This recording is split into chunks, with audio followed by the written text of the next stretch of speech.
That's a general definition.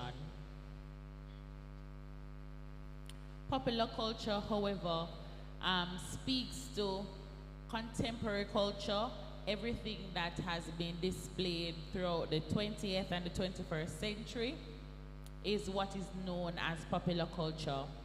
It basically embodies everything that is in our way of life. So it's how we dress, music, social media, how it is that we operate, our values, everything that has been emerging over this particular century is really known as popular culture. What popular culture does, however,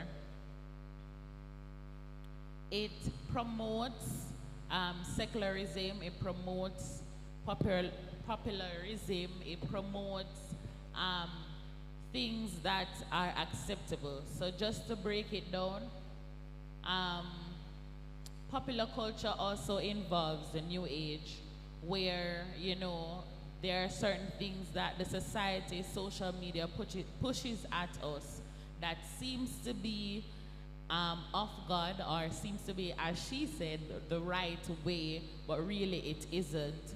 So I have been over some time period just looking into how it is that we do consume the world, and how it is that it has infiltrated, or how it is that it is embodied in the church. So popular culture really is anything that strays or is not aligning to our traditional norms or the theologies that we should live as a Christian church. So I would say that popular culture pushes our individuality. Oh, I need to feel this particular way, so I do a particular thing because, you know, I see her doing it or I see him doing it. And it strays from what it is that the Bible is actually, how the Bible actually speaks to us, how we ought to live. The Bible may not definitely speak to specific things, like speak to specific things. However, the Bible gives us the way it is that we ought to live. And in comparing the church and popular culture, where it is that the church stands, it is for us as young people to really look into how much it is that we have indulged, how much it is that we have taken in certain things that is not in alignment with the Word of God, and how it is that we ought to live, and how it is that God has commanded us to live based on His Word, and not necessarily based on a theory, based on a person's feeling, based on a person's want.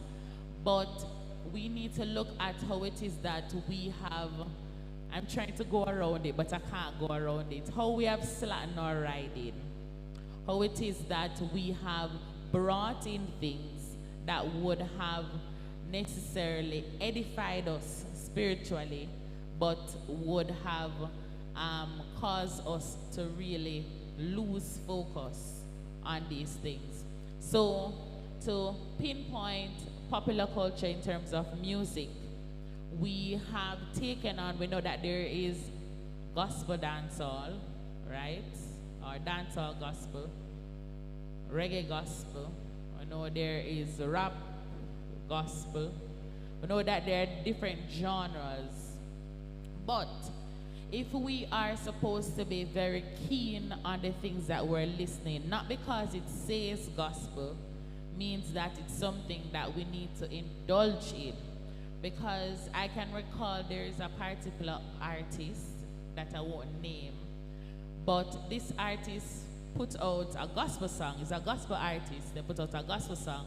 But all in the gospel song is about how them look clean, them go to church and them look good, and da-da-da-da-da. Where is the word of God in the music? where is the word of God? What is that God has commanded us to do? Where's the gospel in the music? So even too, when we know that yes, we are human beings and we exist in that society and there's a system. So when we go to a wedding, we don't necessarily play a hymn, but let us think about where it is that we stand where the world is concerned.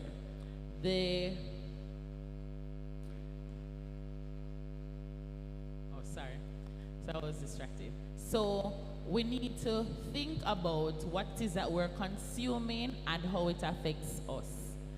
So I'll just shorten it right there. All right, so I have a series of questions for the panelists under this popular culture topic because, like, you know, based on what Ronnie just said, I'm pretty sure that you guys have these questions as well.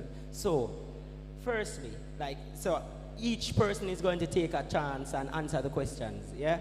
So the questions are, why is Jamaica, and in particular, I am being particular, like, you know, because this is how it appears, right? That Jamaica is unmodern and we are back at time, and especially City Mission, yeah? Why is PCMC so unmodern when it comes on to Christianity? Why I ask that is because if we, you know, we are, like you said, social media and this melting pot of, and everything is everywhere. When we look in America and we look in other countries, you know, Christians are able to wear piercings, like, you know, males can pierce them ears and pierce them nose and do all of that, and they can get tattoos and, you know, and they still serve God, you know.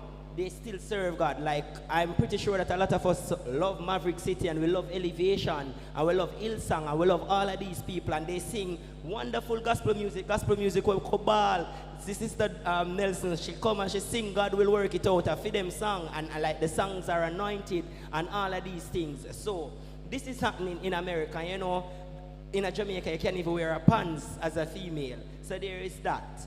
And also, is our salvation determined by our appearance? Because a lot of us, you know, like me, you're not going to see me in our big pants and somebody going to say, oh, how you are youth president and your pants are tight or whatever the case is, or why your pants are fitted and blah, blah, blah. But like to me, like, I don't need to wear a big pants to serve God. Like, I mean, if I am wrong. So that's why we're having these conversations, so we can be given the relevant guidance, right? Yeah, so does my appearance matter? Should Ranique always in one dress draw the ground? Like, does that mean that she's